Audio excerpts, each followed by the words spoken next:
Hi, folks. I'm Don. This is Rockin' the Country. I'm coming to you temporarily from Sugar Grove, Illinois. I'll be down in Nashville at some point in the not too distant future. But for now, I have a gift request from Down Under. Liam, you prefer Liam Bloom, not Liam Patrick. I'm pretty sure I have that part right, Liam. But Liam made a gift to the channel for me to do Tim McGraw's song Everywhere. And Liam, yes, is down in Australia. And I love this part of the internet. The World Wide Webs is we're internationally connected, whether you're Fen Laurie in the Fens of England or Terry Wood in Canada and so on. It's a very cool thing. But I don't know this song.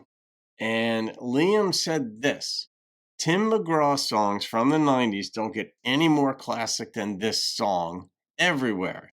This one I have a strong connection with as it came out the year I was born. All right, Liam, you're a baby. I'm 64, so I could say that to you. I got to see Tim do this song live when I saw him in Australia back in 2019. Definitely one of my favorites. Enjoy, Don. Well, thank you for that, Liam. Yes, absolutely. It's so cool that you got to see him. So let's see. So you were born, you might have seen him when you were about 14 or 15 years old in Australia, which is very, very cool. Also explains why you know your stuff as well as you do, Liam. All right, here we go. Everywhere.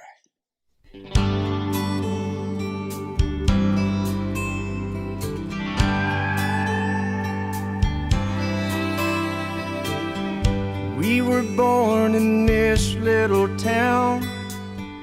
Growing up, I was counting down every single day till we made our getaway. But you said you could never see yourself trying to make a life anywhere else. This would be your home. And I was on my own.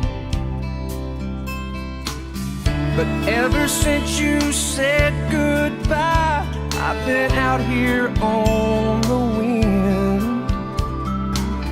And baby, you would be surprised at all the places you have been. I've seen you in Albuquerque, waiting out a blizzard, Arizona, dancing across the desert, watching the sunset in Monterey. Girl, I swear, just the other day you were down in Georgia, picking down peaches, in Carolina, barefoot on the beaches. No matter where you choose to be, in my heart I'll always see you. Nice. Everywhere. This is a great concept for a song, Liam. Nowadays, when I'm passing through, the conversation always turns to you. And I hear you're doing fine, living out by the county line. Nice, you moved a little Got a bit. man that's home every night, a couple of kids, and the kind of life that you wanna lead. Guess you could say the same for me. But you and I made our choices all those years ago. Still I know I'll hear your voice and see you down the road. Maybe in Oklahoma, driving across the prairie. Texas, isn't that where we always said we would like to try? Never did, so maybe that's why you're on every highway, just beyond the high things, right beside me in all of my sweet dreams. No matter where you choose to be, in my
almost endless.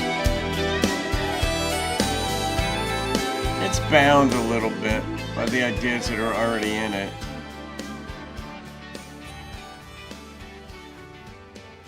Yeah, I like the way he sang that too. There's one spot in particular. It was only about a 4 or 5 word line. I really like the way he carried it out. I didn't want to interrupt the song to comment on that, but I wonder what she's thinking because he's got his side of it. I wonder what the woman's answer to this would be. But that's the thing about chemistry and relationships. That's what we call it, chemistry. It's like, how are these two different composites going to mix? And at first, there's an attraction. Gravity could call it that. Magnetism, we like these physics examples. Now people are on the quantum entanglement, explaining consciousness and people's connectedness to one another. That is a long way to go before I can buy into that. But in this context, it's like, okay, they had that magnetism when they were younger, but he wanted to get out. Whatever impelled him to want to get out and go somewhere else and leave the town. And she was like, no, I want to be here. Maybe my family's here. Maybe she just likes the familiar. And it's neither right nor wrong. But I like that wherever he goes, he does think about her. What would it have been like to be with her? Now, the fact that she's already married and has a couple of kids and he hasn't moved on from seeing her, that's a problem because he's got to move on. You do. You just have to adjust. I mean, there are different ways of framing the idea of cognitive dissonance where there's a disconnect between what you believe and what's real. Philosophical constructs and deconstructions notwithstanding, but what's actually happening. And then you have to account for, like, is my belief wrong, or is what's in the world, am I not accounting for it properly? But then we get into another type of dissonance where what we want to see isn't happening. But in us, we're not going to change our belief that that's what's wrong. What's happening in the world is wrong. So in his heart, in a sense, he's experiencing that I really should be out here with her because that's what I want. I wanted that life, and he's not giving up on that yet. And at some point, for a healthier lifestyle to move on, he needs to move on. And the way you do in some ways is once he meets another woman and starts developing memories, thoughts, feelings about her, he's not going to forget this other one because whoever you've been with in your life, they're there. They're in your psyche. They're in your mind. They're in your memory. It doesn't mean that you pine for them any longer because once you have strong feelings for a new person, presumably that's the one that you're going to devote your full heart to. That's my approach. I don't go into relationships half-heartedly. I go into them all in, and if it works, it works. If it doesn't, it doesn't. But I'm going to leave it on the field. And, if it doesn't work, it doesn't work.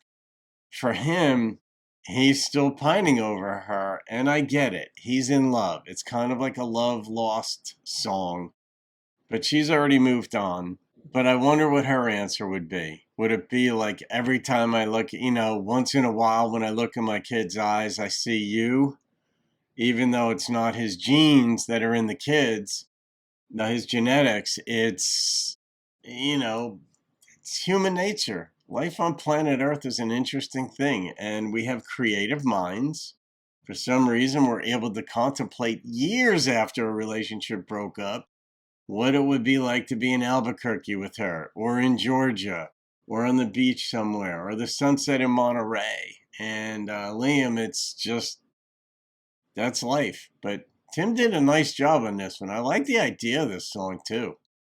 I'm going to rate this one, my dog. The number that popped into my head on this was a 9.1. I liked the fiddle in this one. The organ came in subtly underneath earlier in the song. And it's like, all right, that kind of gives you a church somber tone feel to it, but it was understated. So it did not take prominence in this song. So it was a nice accent. So there it goes. Tim McGraw's everywhere. He takes her with him, whether she wants to go or not. Because it's imaginary. It's real and it's imaginary. There's a song. All right, guys, have a great day. See you on another video and keep rocking the country. When I'm passing through, the conversation always turns to you. And I hear you're doing fine, living out by the county line.